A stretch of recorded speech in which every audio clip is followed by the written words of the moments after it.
Hello बच्चों, यहां लिखा है three identical solid sphere move down three incline A, B and C all are of the same dimension A without friction। यानी ए sphere अगर बिना friction के गया तो कोई भी एनर्जी में लॉस नहीं होगा। तो जितनी इनिशियल ग्रेविटेशनल पोटेंशियल एनर्जी होगी वो पूरी की पूरी काइनेटिक एनर्जी में कन्वर्ट हो जाएगी। क्लियर है? The friction between B and surface is sufficient to cause the rolling without slipping.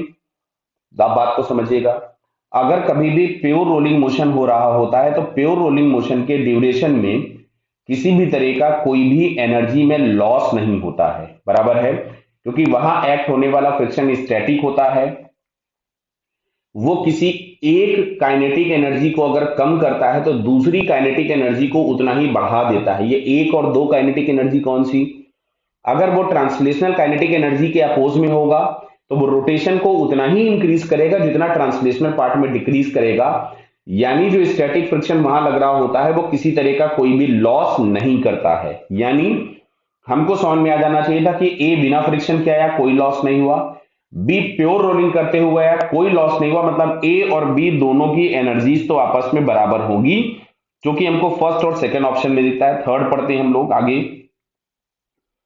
The friction between C and sphere causes rolling with slipping. अब जैसे ही यहां पे स्लिपिंग वर्ड आपको यूज करना पड़ जाए कभी भी कहीं भी, तुम्हारे क्वेश्चन पढ़ते समय पर, जीवन में, नॉर्मल लाइफ में, अगर स्लिपिंग हुई तो फ्रिक्शन काइनेटिक आ जाएगा। और काइनेटिक फ्रिक्शन हमेशा हमेशा हमेशा हमेशा का एनर्जी में क्या करेगा? लॉस। चाहे वो एक्सटर्नल काइनेटिक फ्रिक्शन एक्ट हो, चाहे वो इंटरनल एक्ट हो, यानी सी की जो एनर्जी होगी वो कुछ ना कुछ कम हो जाएगी। क्लियर है? तो अब तुमसे यहां बोला है कि kinetic energy of A B and C are E A E B and E C, तो रिलेशन क्या होगा? देखो हमें समझ में आ गया था, ए और बी दोनों की काइनेटिक एनर्जी बराबर होंगी, मैं पूरा एक्सप्लेन कर चुका। सी की काइनेटिक एनर्जी में कुछ ना कुछ, या सी की एनर्जी में कुछ ना कुछ लॉस हो जाएगा, तो सी की एनर्जी कम हो जाएगी। तो यहां से हमारे पास रिलेशन आना चाहिए, काइनेटिक एनर्जी ऑफ ए बराबर kinetic energy of B which is greater than kinetic energy of C.